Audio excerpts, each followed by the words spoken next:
seruput kopi dulu lar.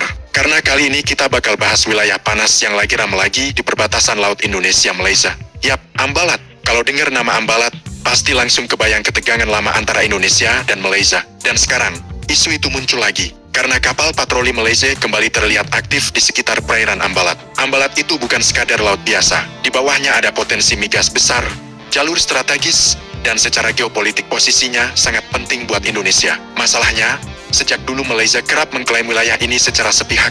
Meskipun secara hukum laut internasional, Ambalat berada dalam wilayah Indonesia. Dan belakangan ini, kapal patroli Malaysia kembali terdeteksi beroperasi cukup dekat dengan wilayah tersebut. Bukan cuma sekali, tapi berulang. Hal inilah yang bikin TNI AL langsung menaikkan intensitas patroli. Kapal-kapal perang Indonesia diturunkan, bukan kapal kecil, tapi kri yang memang dirancang untuk misi pengawasan laut dan pengusiran kapal asing. Beberapa di antaranya adalah korvet dan kapal patroli cepat bersenjata rudal, lengkap dengan radar pengawas jarak jauh dan meriam utama kaliber besar.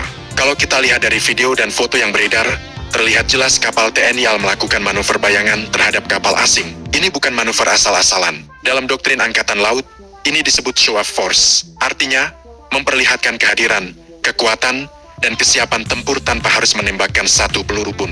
Dan pesan yang dikirim jelas, Ambalat bukan wilayah kosong. Ada TNI AL yang siap menjaga. Yang menarik, TNI AL tidak hanya mengandalkan satu kapal. Biasanya patroli dilakukan secara berlapis.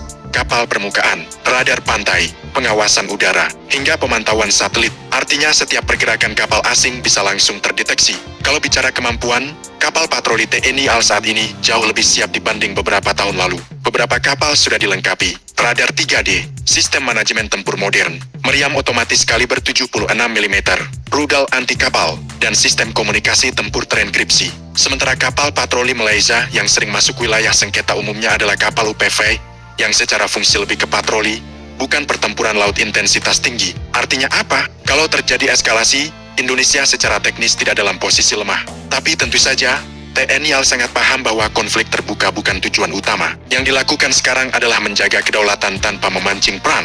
Namun jangan salah, sikap tenang TNI AL bukan berarti lengah. Justru sebaliknya, ini menunjukkan kedewasaan strategi militer Indonesia. Karena di era modern, perang bukan soal siapa yang duluan nembak, tapi siapa yang menguasai wilayah tanpa harus menembak. Dan Ambalat adalah salah satu contoh nyata. Menariknya lagi, penguatan patroli ini juga sejalan dengan peningkatan kekuatan laut Indonesia secara keseluruhan. Mulai dari penambahan kapal patroli cepat, modernisasi radar laut, hingga kedatangan kapal perang baru buatan Eropa. Semua itu menunjukkan satu hal, Indonesia sedang serius membangun kekuatan maritim.